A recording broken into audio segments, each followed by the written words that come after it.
Hello friends, स्वागत है आपका परीक्षा चिंतन यूट्यूब चैनल में। आज के इस वीडियो में हम लोग भारत के राष्ट्रीय प्रतीक इंडियन सिंबल के बारे में इस वीडियो में हम लोग देखेंगे। साथ ही साथ 20 क्वेश्चन जो कि आपके कॉम्पिटिटिव एग्जाम के दृष्टिकोण से महत्वपूर्ण हैं उनको भी लास्ट में देखेंगे। तो चलिए हम लोग पहले भारतीय सिंबल के बारे में देख लेते हैं, आपके कॉम्पिटिटिव एग्जाम के दृष्टिकोण से महत्वपूर्ण हैं। इस समय जो है आज़ादी के अमृत महोत्सव के उपलक्ष्य जो है चल रहा है हर घर तिरंगा योजना, ये भी आपके कॉम्पिटिटिव एग्जाम में पूछा जा सकता है। तो ये महत्वपूर्ण है। 75 साल कंप्लीट होने के उपलक्ष्य में जो है आज़ादी के अमृत महोत्सव जो है वो मनाया जा रहा है। तो उसी से संबंधित आपके कुछ महत्वपूर्ण जो भारतीय राष्ट्रीय सिंबल हैं इनसे संबंधित क्वेश्चन जो है आपके एग्ज़ाम में पूछे जा सकते हैं। तो आज की इस वीडियो में हम लोग उनको देख लेते हैं, साथ ही साथ जो क्वेश्चन हैं उनको देखेंगे। जो भी नए स्टूडेंट हैं वो टेलीग्राम चैनल को ज्वाइन कर लें, साथ ही साथ जो भी चैनल को सब्सक्राइब नहीं किए हैं चैनल को सब्सक्राइब कर लें, साथ ही साथ बेल आइकन प्रेस कर दें जिससे जो भी लेटेस्ट नोटिफिकेशन होगा आपको मिलता रहेगा। तो चलिए हम लोग स्टार्ट करते हैं। ये पीडीएफ जो है टेलीग्राम ग्रुप में हम शेयर कर देंगे, तो वहाँ से आप प्राप्त कर सकते हैं। वीडियो को आप लोग ज़्यादा से ज़्यादा लोगों के पास शेयर कीजिएगा वीडियो। तो चलिए हम लोग स्टार्ट करते हैं। पहला जो है कि राष्ट्रीय पुष्प भारत का कौन सा है, तो कमल है, जिसका वैज्ञानिक नाम निलंबो निसोफेरा गार्टन है। तो ये आपके कॉम्पिटिटिव एग्जाम में पहले पूछा जा रहा था, यूपीपीसीएस के एग्ज़ाम में भी पूछा गया है। तो भारत के राष्ट्रीय प्रतीक में राष्ट्रीय पुष्प कौन सा है, राष्ट्रीय वृक्ष है, राष्ट्रीय फल हुआ, राष्ट्रीय पक्षी हुआ, राष्ट्रीय ध्वज जो है कौन सा है, इसका रेशियो क्या है, वो भी आपके कॉम्पिटिटिव एग्जाम में पूछा जाते हैं। तो राष्ट्रीय पुष्प जो है कमल है, वैज्ञानिक नाम निलंबो निसोफेरा गार्टन। राष्ट्रीय वृक्ष जो है बरगद है, फाइकस वेंथालेंसिस। और अगर राष्ट्रीय फल की बात की जाए, फलों के राजा जो हैं आम को कहा जाता है। तो राष्ट्रीय फल जो है आम है और इसका बॉटैनिकल नेम जो है मैंगीफेरा इंडिका है। ठीक है, तो ये आपको याद रखने हैं ये सभी। इसके बाद है राष्ट्रीय पक्षी। राष्ट्रीय पक्षी कौन सा है, पीकॉक यानी मयूर। मयूर का वैज्ञानिक नाम जो है वो है पावो क्रिस्टस। 1963 ईस्वी में भारत सरकार ने नर मयूर को जो है अपना राष्ट्रीय पक्षी घोषित किया। तो भारत की स्वतंत्रता जो है 15 अगस्त 1947 को हुआ था, लेकिन उस समय जो है राष्ट्रीय पक्षी जो है वो नहीं घोषित किए गए थे। राष्ट्रीय पक्षी ये पूछा जा सकता है कि भारत ने कब सम्मिलित किया, तो 1963 ईस्वी में भारत सरकार ने नर मयूर को जो है अपना राष्ट्रीय पक्षी घोषित किया। ठीक है, तो ये हो गया। इसके बाद है राष्ट्रीय ध्वज। राष्ट्रीय ध्वज से संबंधित आपके कॉम्पिटिटिव एग्जाम में कई क्वेश्चन बनते हैं और ये पूछा जाता है। तो हमारा राष्ट्रीय ध्वज को तिरंगा के नाम से जाना जाता है। 3 रंग जो हैं इसमें होते हैं। सबसे ऊपर जो है केसरिया होता है, बीच में जो है सफ़ेद होता है और सबसे नीचे जो है हरा होता है। तो ये भी पूछ लिया जाता है, सफ़ेद कलर किसका प्रतीक है, केसरिया कलर जो है किसका प्रतीक है, हरा कलर किसका प्रतीक है। ये भी कॉम्पिटिटिव एग्जाम में आपके पूछे जाते हैं। साथ ही साथ ये भी पूछ लिया जा सकता है कि आपके राष्ट्रीय ध्वज जो है तिरंगा वो भारत ने कब अपनाया था। तो भारत की संविधान सभा के द्वारा 22 जुलाई 1947 को जो है राष्ट्रीय ध्वज तिरंगा को जो है अपना लिया गया था। तो ये आपको याद रखना है। इसके अलावा तिरंगा में समान अनुपात में 3 क्षैतिज पट्टियाँ होती हैं। सबसे ऊपर जो है केसरिया, अभी हमने बताया, मध्य सफ़ेद रंग और सबसे नीचे जो होता है हरा रंग होता है। ये आपके मैच क्वेश्चन में भी पूछ लिया जाता है कि पहले वो सबसे ऊपर कौन सा कलर होगा, इसके बाद कौन सा होगा। इसके अलावा 24 तीलियाँ जो हैं इनके मध्य में पाई जाती हैं, जो कि अशोक स्तंभ से लिया गया है। तो यहाँ पे तिरंगा में समान अनुपातिक 3 क्षैतिज पट्टियाँ होती हैं, केसरिया, सफ़ेद रंग और सबसे नीचे हरा रंग। इसके बाद ध्वज की लंबाई और चौड़ाई का अनुपात क्या होता है, 3:2 का रेशियो होता है। आपके एग्जाम में ये पूछा भी गया है। तो 3:2 का रेशियो जो है यहाँ पे हो जाएगा। इसके अलावा केसरिया जो है वो किसका प्रतीक है, तो साहस एवं बलिदान का है। सफ़ेद कलर जो है किसका प्रतीक है, तो शांति और सच्चाई का प्रतीक है। हरा जो है उर्वरता और समृद्धि का प्रतीक है। तीलियाँ जो हैं प्रगति एवं न्याय की प्रतीक है। तो ये आपके कॉम्पिटिटिव एग्जाम में पूछे जा सकते हैं। तो मध्य की सफ़ेद पट्टी जो होती है उसमें 24 तीलियाँ जो हैं इस तरीके से गोला यहाँ पे देखिए बनाया गया है। तो यहाँ पे ऐसे गोले बने रहते हैं, उसमें 24 तीलियाँ जो हैं इस तरीके से बनी हुई होती हैं। तो टोटल तीलियों की संख्या जो है वो कितनी होती है, 24 होती है। इसके अलावा 24 जनवरी 2002 से ध्वज संहिता भारत का जो है वो लागू किए गए का स्थान भारतीय ध्वज संहिता 2002 ने ले लिए। तो इसमें जो है अब 15 अगस्त को जितनी भी जनसंख्या है, जनता है, वो सभी लोग झंडे को फहरा सकते हैं। अभी जल्द ही भारतीय ध्वज संहिता में जो है संशोधन किए गए और हर घर जो है तिरंगा अभियान जो है चलाया जा रहा है। तो अब हर घर में जो है तिरंगा को फहराया जा सकता है। पहले जो था तिरंगा सुबह से शाम तक ही, शाम को तिरंगे को उतार लिया जाता था, रात को नहीं फहराया जाता था। लेकिन अब जो 2022 में हुआ है कि नए ध्वज संहिता के द्वारा इसमें छूट दी गई है कि अ, हर घर तिरंगा जो है इस बार फहराया जाएगा और रात को भी जो है झंडा फहराया जाएगा। तो 15 अगस्त 1947 की मध्य रात में जो है भारतीय राष्ट्रीय ध्वज की पहली बार प्रदर्शन जो है वो 15 अगस्त 1947 को हुई थी। और इसे अपनाया कब गया था, तो ये आपको याद रखना है 22 जुलाई 1947 को, ये यहाँ पे दिया गया है। अब इसके बाद है राष्ट्रीय जनगण मन, जो है भारत के राष्ट्रगान है। तो इसे किसने लिखा था? रविन्द्रनाथ ठाकुर द्वारा मूल रूप से बांग्ला में रचित जनगण मन जो है हिंदी संस्करण को संविधान सभा ने भारत के राष्ट्रगान के रूप में 24 जनवरी 1950 को अपनाया था। यानी गणतंत्र दिवस से पहले 26 जनवरी को जो है गणतंत्र दिवस मनाया जाता है। 26 जनवरी 1950 से पहले जो है 24 जनवरी 1950 को जो है जनगण मन भारत का राष्ट्रगान जो है वो अपनाया गया था। और इसको किसने लिखा था? रविन्द्रनाथ ठाकुर ने लिखा था। इसके बाद इसे सर्वप्रथम अगर बात करी जाए तो जनगण मन सर्वप्रथम कब गाया गया था, तो 1911 ईस्वी में, 27 दिसंबर 1911 ईस्वी में भारतीय राष्ट्रीय कांग्रेस के कलकत्ता अधिवेशन जो है सर्वप्रथम जनगण मन अधिनायक गाया था। और उस समय भारतीय राष्ट्रीय कांग्रेस के अध्यक्ष जो थे वो पंडित विशन नारायण दत्त थे। और ये जो है कलकत्ता में अधिवेशन हुआ था, तो वहीं पे सर्वप्रथम जो है जनगण मन अधिनायक गाया गया था। इसके बाद है राष्ट्रगान को रविन्द्रनाथ ठाकुर ने 1912 ईस्वी में तत्वबोधिनी में भारत भाग विधाता शीर्षक से जो है वो प्रकाशित किया था। तो तत्वबोधिनी किसकी है? रविन्द्रनाथ ठाकुर की है। भारत भाग विधाता शीर्षक से जो है जनगण मन अधिनायक ये किया गया था। इसके बाद 1919 ईस्वी में जो इसे मॉर्निंग सॉन्ग ऑफ इंडिया के नाम से अंग्रेजी अनुवाद किया गया था। तो मॉर्निंग सॉन्ग ऑफ इंडिया के नाम से अनुवाद जो है 1919 में किसका किया गया था? तो जनगण मन अधिनायक किया गया था और जिसे रविन्द्रनाथ ठाकुर ने लिखा था। अब हम बात करें अगर, तो राष्ट्रगान जो है वो कितने सेकंड में गाया जाता है, तो ये ड्यूरेशन भी आपके कॉम्पिटिटिव एग्जाम में पूछा जा सकता है। तो 52 सेकंड जो है ये ड्यूरेशन होता है राष्ट्रगान का, गायन का समय 52 सेकंड में ये किया जाता है। संक्षिप्त रूप में गाने की अवधि जो है प्रथम और अंतिम पंक्तियाँ जो हैं वो 20 सेकंड है। इसके बाद राष्ट्रीय गीत कौन सा है? वंदे मातरम है। राष्ट्रीय गीत आपका किसने लिखा था? तो बंकिम चंद्र चटर्जी ने लिखा था। यह उपन्यास आनंद मठ में जो है 1882 ईस्वी में लिखा गया था। वहीं से वंदे मातरम जो है राष्ट्रीय गीत को लिया गया है। आनंद मठ बंकिम चंद्र चटर्जी की है। तो 1896 अगर बात की जाए कि सर्वप्रथम वंदे मातरम जो है वो भारत में कब गाया गया था, तो 1896 ईस्वी में। यह भी जो था वो कलकत्ता के कांग्रेस अधिवेशन में, और जिसकी स्थापना जो है वो RS सयानी के द्वारा किया जा रहा था, में सर्वप्रथम यह गीत जो है वो गाया गया था। तो कलकत्ता के अधिवेशन में भारतीय राष्ट्रीय गान जो है और राष्ट्रीय गीत दोनों गाए गए थे। राष्ट्रीय गीत जो है वो 1896 ईस्वी में, जनगण मन जो है 1911 ईस्वी में गाया गया था। ये भी आपके कॉम्पिटिटिव एग्जाम में पूछा जा सकता है। इसके अलावा राष्ट्रीय गायन की अवधि जो है वो 65 सेकंड है। यहीं पे अगर राष्ट्रगान की बात की जाए 52 सेकंड होती है, जबकि राष्ट्रगीत के गायन काल जो है वो 65 सेकंड का है। 1927 ईस्वी को वंदे मातरम कहते हुए फांसी पर झूलने वाले पहले व्यक्ति जो थे वो कौन थे? तो अशफाक उल्लाह खान थे। तो ये भी आपको याद रखना है।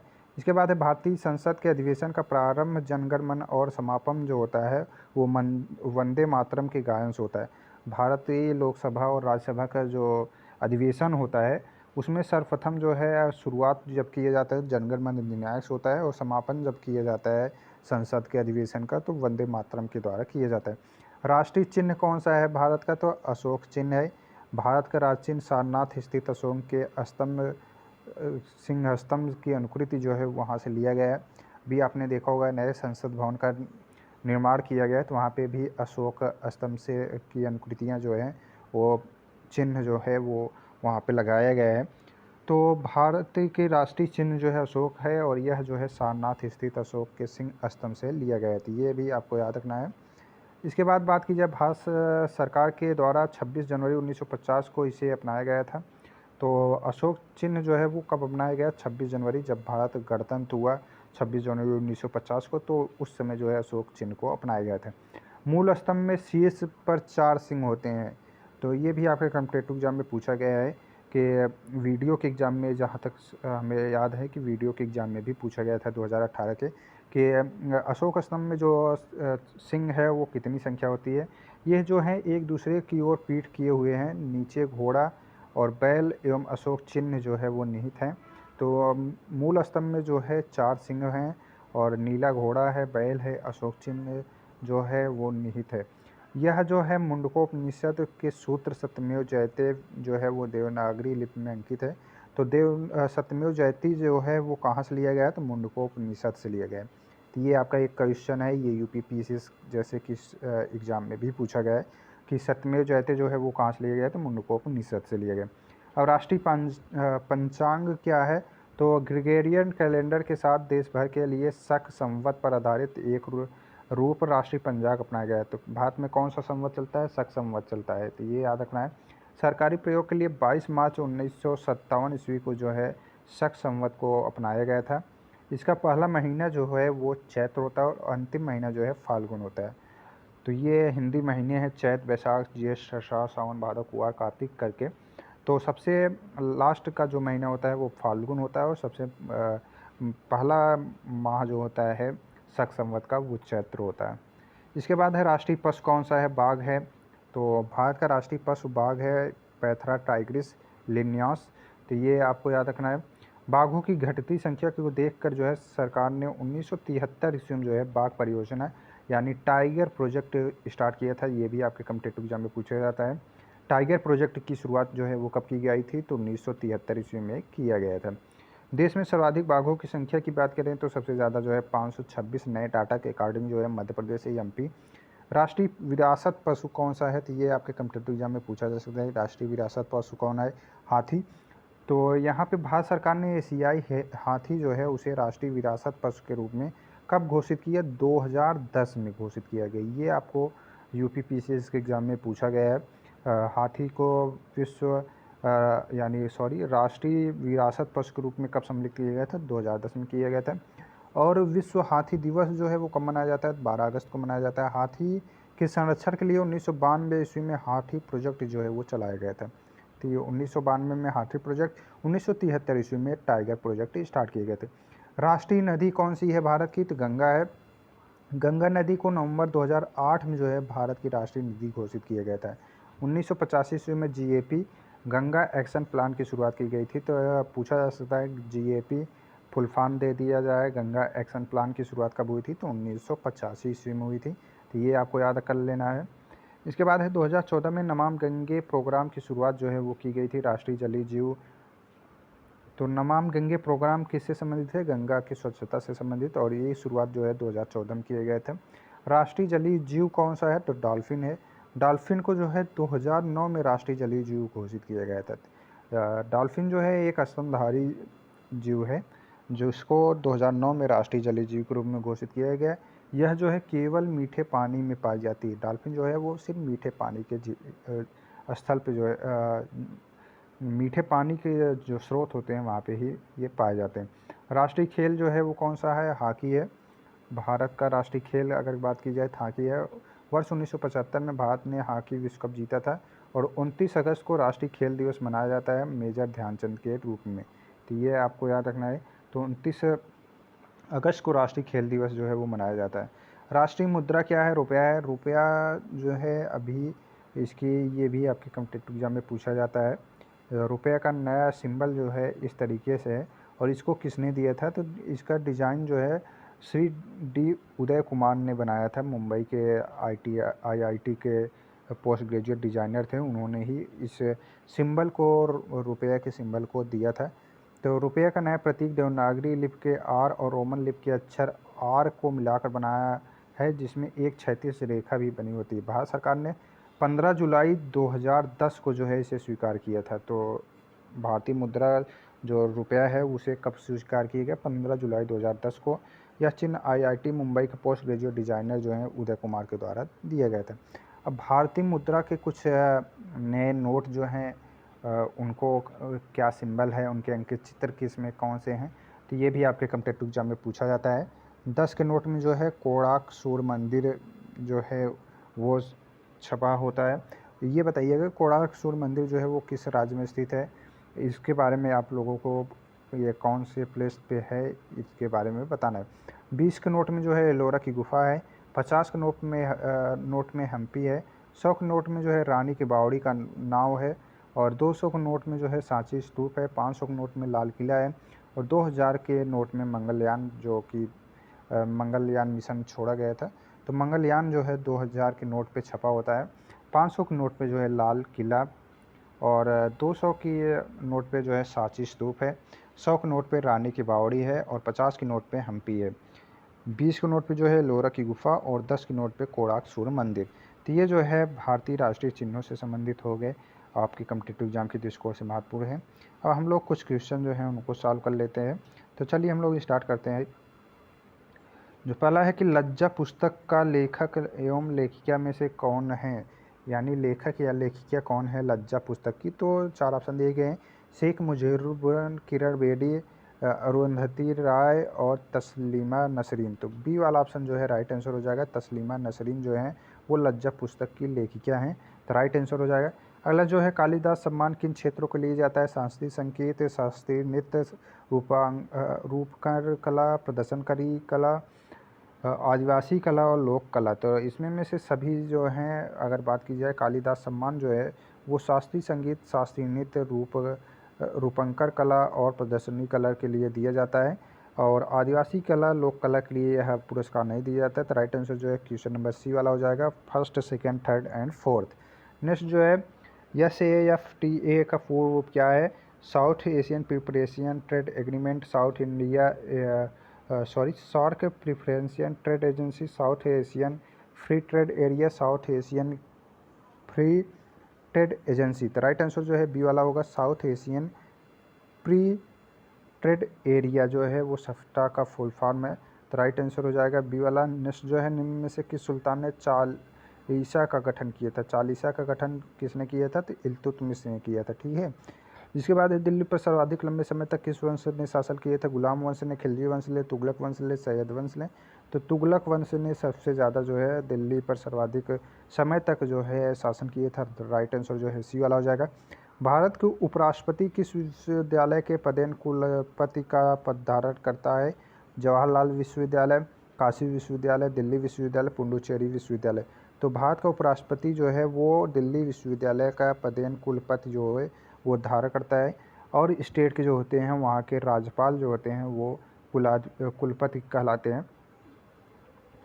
अगला जो है यूनेस्को के यमेपी कार्यक्रम के अंतर्गत शामिल सबसे नवीन जैव मंडल आरक्षित क्षेत्र कौन सा है? पन्ना, पंचमढ़ी, कंचनजंगा, मानस। तो पन्ना जो है वो यूनेस्को के यमेपी कार्यक्रम के अंतर्गत शामिल सबसे नवीन जैव मंडल आरक्षित क्षेत्र है। इसके बाद अगला जो क्वेश्चन है कि निम्नलिखित में से कौन सा सुमेलित नहीं है? इंडिया डिवाइडेड के लेखक कौन है? राजेंद्र प्रसाद हैं। दुर्गेश नंदिनी जो है वो बंकिम चंद्र चटर्जी। रत्नावली हर्षवर्धन। Unhappy India Rabindranath Tagore. तो सुमेलित कौन सा इसमें नहीं है? तो डी वाला ऑप्शन जो दिया गया है, अनहैप्पी इंडिया जो है रविन्द्रनाथ टैगोर की नहीं है, बाकी सभी जो है वो मैच कर रहे हैं। इसके बाद है भारत में निर्मित पहला कंप्यूटर कौन सा था? तेजस, प्रत्यूष, पीयूष, सिद्धार्थ। तो भारत में पहला कंप्यूटर निर्मित जो था वो सिद्धार्थ था। सुपर कंप्यूटर यानी पहला कौन सा भारत का था? तो वो सिद्धार्थ था। निम्न में से कौन सा पुरस्कार वीरता के क्षेत्र में दिया सर्वोच्च पुरस्कार है? परमवीर चक्र जो है वो सर्वोच्च पुरस्कार है, पुरस्कार वीरता के क्षेत्र में दिया जाने वाला। नेक्स्ट जो क्वेश्चन है कि मुखौटा किस राज्य का नृत्य है? असम का, सिक्किम का, नागालैंड का, अरुणाचल का। तो अरुणाचल प्रदेश मुखौटा जो है वो नृत्य जो है वो अरुणाचल प्रदेश का है। कौन से राज्य के कौन सी नृत्य है इससे संबंधित जो है वीडियो चैनल पे पड़ा हुआ है, तो वहाँ से देख सकते हैं। नेक्स्ट क्वेश्चन जो है आपका है कि निम्नलिखित में से आपको सुमेलित करना है। पदार्थ का नाम दिया गया है और सूत्र दिए गए हैं, तो किसका कौन सा सूत्र होगा? तो चिप्सम NH4Cl ammonium chloride Na2SO4, sodium sulphate CaCO4 2S2O and calcium hydroxide CaOH2। तो यहाँ पे अगर हम बात करें तो चिप्सम का फार्मूला जो है, केमिकल फार्मूला जो होता है CaSO4 2S2O होता है। इसके बाद अमोनियम क्लोराइड का जो फार्मूला होगा NaS4Cl, और सोडियम सल्फेट का जो फार्मूला है वो है Na2SO4, और कैल्शियम हाइड्रोक्साइड का फार्मूला CaOH2 है। तो अगर आपको एक दो भी है तो वहाँ से भी ऑप्शन आप लगा सकते हैं। राइट आंसर जो है क्वेश्चन नंबर 9 में सी वाला ऑप्शन हो जाएगा। अगला जो है निम्नलिखित में से कौन सा सुमेलित नहीं है। बैरोमीटर जो है वायुमंडलीय दाब को मापा जाता है, सही है।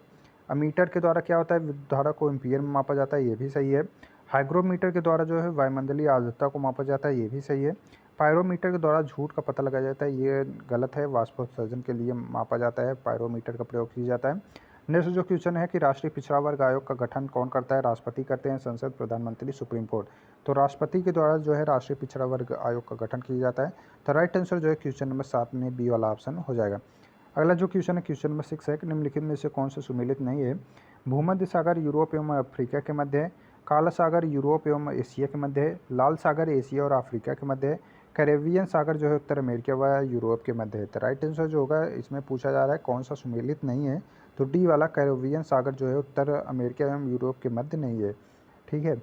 नेक्स्ट जो क्वेश्चन है आपको सुमेलित करना है, नाइजीरिया और राजधानी देश और राजधानी दिए गए हैं, उनको आपको मैच करा रहे हैं। नाइजीरिया की राजधानी कौन होगा, तो नाइजीरिया की राजधानी की बात की जाए तो अब्जा है, और लीबिया की राजधानी त्रिपोली है। मंगोलिया की राजधानी जो है वो उलान बटोर है, और सीरिया की राजधानी जो है दशमिक है। तो राइट आंसर जो होगा क्वेश्चन नंबर 5 में सी वाला ऑप्शन हो जाएगा 3142। ठीक है। नेक्स्ट जो है एमी पुरस्कार संयुक्त राज्य अमेरिका का किस क्षेत्र का सर्वोच्च पुरस्कार है। साहित्य का, पत्रकारिता का, चिकित्सा का या टेलीविज़न का। एमी पुरस्कार जो है वो टेलीविज़न के सेक्टर में दिया जाता है, और अमेरिका का ये सर्वोच्च पुरस्कार है जो टेलीविज़न के सेक्टर में दिया जाता है। नेक्स्ट जो है 2017 में प्रकाशित भारतीय अंग्रेजी उपन्यास सीता वॉरियर ऑफ मिथिला का लेखक कौन है। राहुल मेहता, अमिश त्रिपाठी, चेतन भगत, रविंद्र शर्मा। तो 2017 में यह प्रकाशित अंग्रेजी उपन्यास है सीता वॉरियर ऑफ मिथिला, अमिश त्रिपाठी इसके लेखक हैं। नेक्स्ट जो है कि उत्तर अमेरिकी मुक्त व्यापार समझौता नाफ्ता के अंतर्गत कौन सा देश शामिल है। अमेरिका है, कनाडा है, मैक्सिको है, या सभी तीनों में से सभी जो हैं वो सभी शामिल हैं। नेक्स्ट जो क्वेश्चन है क्वेश्चन नंबर 1 है कि निम्नलिखित में से कौन सा सुमेलित नहीं है। आपको प्रतीक चिन्ह दिए गए हैं, तीर्थंकर दिए गए हैं, उनको मैच कराना है कि कौन सा इसमें से सही नहीं है, उसको पहचान करना है। तो सांड जो है ऋषभदेव का सही है। सर्प जो है प्रतीक चिन्ह पार्श्वनाथ का था, सही है। सिंह जो है वो महावीर का, ये भी सही है। घोड़ा जो है अरिष्टनेम का जो दिया गया है यह नहीं सही है। तो ये कुछ महत्वपूर्ण क्वेश्चन थे जो कि आपके कॉम्पिटिटिव एग्जाम की दृष्टिकोण से महत्वपूर्ण थे। साथ ही साथ हमने भारत के राष्ट्रीय सिंबल जो हैं उनके बारे में भी इस वीडियो में देखा। वीडियो आपको कैसा लगा कमेंट करके ज़रूर बताइएगा। और लेटेस्ट अपडेट करंट अफेयर्स के लिए पिक शेयर किया जा रहा है डेली आप लोगों को करंट अफेयर्स की, और टेलीग्राम ग्रुप में। टेलीग्राम का लिंक डिस्क्रिप्शन बॉक्स में दे दिया जाएगा, तो वहाँ से ग्रुप को ज्वाइन कर लीजिएगा लेटेस्ट अपडेट के लिए। चलिए हम लोग मिलते हैं किसी नए वीडियो में किसी नए टॉपिक के साथ। तब तक आप लोग अपने तैयारी अच्छे से करते रहिए। वीडियो देखने के लिए धन्यवाद।